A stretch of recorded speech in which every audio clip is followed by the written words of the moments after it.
How come? It is because it's a hardest sector of the pathway comes from the highlands to the lowlands, okay? Mamita, India Kankitia? מדבר איתם קצ'ו, אתה שמים לב? India Kankitia? Yamamanku? Okay.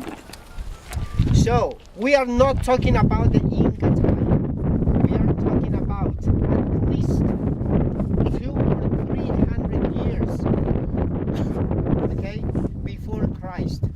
We are talking about at least, 700 to 800 years before the formation of the Inca society.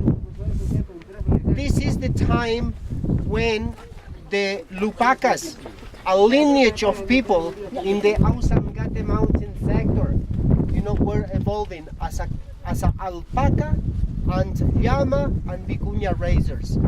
These people, yeah. מה שקורה שהמציאות, התרבות של האינקה, הייתה קיימת הרבה קודם. המציאות הייתה קיימת. המציאות היא שאנחנו נמצאים באזור שבין ההרים לבין הג'ונגלים. יש כאן אנשים שבאו, הלופקס, הפירואים, ואנשים שהיו מסתובבים פה נתקלו באותם בעיות שהם צריכים לעבור, והם בדרך, אנחנו נראה שהחברה, התרבות הזו, הקימה את המבנים האלה. So the Lupacas, chikuchakuna, India, explication now. I said, hey kids, to our cooks, I said, hey kids, shut up. So the Lupacas is the same Spain, or that's another language? It's a לא, native. קצ'ווה, הוא דיבר איתם בקצ'ווה. חבר'ה, שימו לב, השפה היא מאוד שונה. השפה היא שפת הקצ'ווה, שכמו שאני אמרתי לכם, ואני אחזור ואומר, שהאינקה הגיעו בכלל מאזור טיטיקקה. סביר להניח ששפתם הראשונה הייתה האימרה. מאיזושהי סיבה שאנחנו לא יודעים ולא נדע, באזור הרז הם אימצו את שפת הקצ'ווה והפיצו אותה במדינה. כאשר מגיעים הספרדים, הם עוד טורחים להפיץ את הקצ'ווה, כי יותר נוח להם שתהיה לינגואה פרנקה אחת, שפה אחת, שידברו איתה כולם.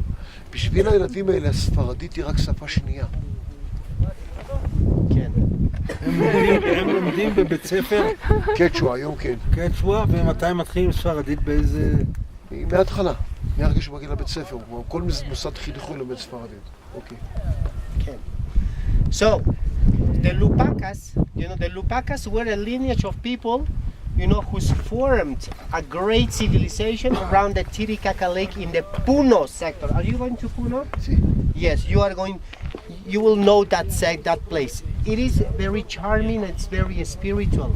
How come? Because the Tiwanacocha people, the ones who were living around the Titicaca Lake, were an ancient civilization who's actually, introduces to the Andean civilization a lot of potatoes, a lot of quinoa and other crops, famously known worldwide nowadays. Okay? We are talking about the ancient time. We are not talking about Inca. That's something closer to this age. Then we had another civilization way in the north, living in between the Pacific coast and the mountains. These people were the Wari people. Those two, south and north, were the ancient ones. Each of them evolving at their own speed and, evolving in technologies, mathematics, arithmetics, in architecture, engineering, spirituality, or technology of war. Each of them had their own way. Also, תרבות ההר הראשונה, זה תרבות שמרכזה על ידי הקוצ'ו, תרבות ההר האימפריאלית הראשונה. Also, their own language. Own language. See? So when we speak about the Lupacas is this lineage of people who's traveled, immigrated from the highlands into the lowlands. When exactly some catastrophes were hitting to the Andean region, all the Andean mountains. On the 9th and 11th century, the international sciences, when they identify this critic period worldwide, when we had these catastrophic and climatological changes, exactly at those dates is when the northern civilization, Wari people, Ayacucho sector, Pacific coast, and Titicaca Lake sector started to immigrate, and find better places where they can re-establish. The archaeology will find that at these particular times when these people suffer these climatological changes, lots of lots of chiefs, kings of each, they were walking, having lots of wives and children dying in hunger because the agriculture was so bad, and then is when they met in the Cusco city, in the Cusco region. These people had a little friction, okay? They didn't have enough power to fight a lot, but at the end they said, if I am coming from a catastrophic time and you are coming from the catastrophic time, it's no point to fight, sir. Why don't we blend our powers and let's make a society? This is when the Inca society starts. And then we create a universal language, which is the Quichua.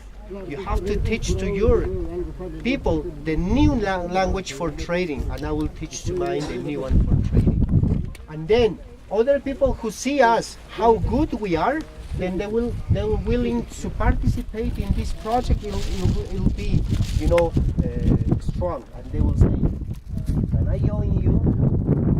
Then bring us to the main temple, learn our language, and trade with us in the horizontal way, in practicing social inclusion and horizontal economy. This was the main tool that the Inca people used for their expansion, and then perfecting other skills that these new tribes were incorporated in the Inca society, so as the chulpas, for example. What they are? People used to say that those were, ancient burials or graves. No. Those are small storehouses. This is, see the wind? See the wind? The only preservation system that the Andean civilization know was the dehydration. And these people have to establish their storehouses at the windy places because this is going to neutralize the moisture or humidity. From this point is that the Andean highland region provided lots of food to the lowlands or to the Amazon region. The dehydrated coca from the jungle arrived to this place, and from this point is that these people have to provide to the other lands as well, to the highlands. So was a very fundamental sector, not only this place, so as others we have, for the correct management of their economical system. Then is when the Inca people perfect all this, building these networks of Inca trails arriving to everywhere. More than 20,000 kilometers of Inca trails were built in the Inca time in order to perfect their economical system, in order to provide horizontal economy and social inclusion to the farthest community who were willing to participate in the Inca project. So this is a little example about, the Lupaca lineage, studying these skills in commerce and introducing to us the chulpas as storehouses. Any question?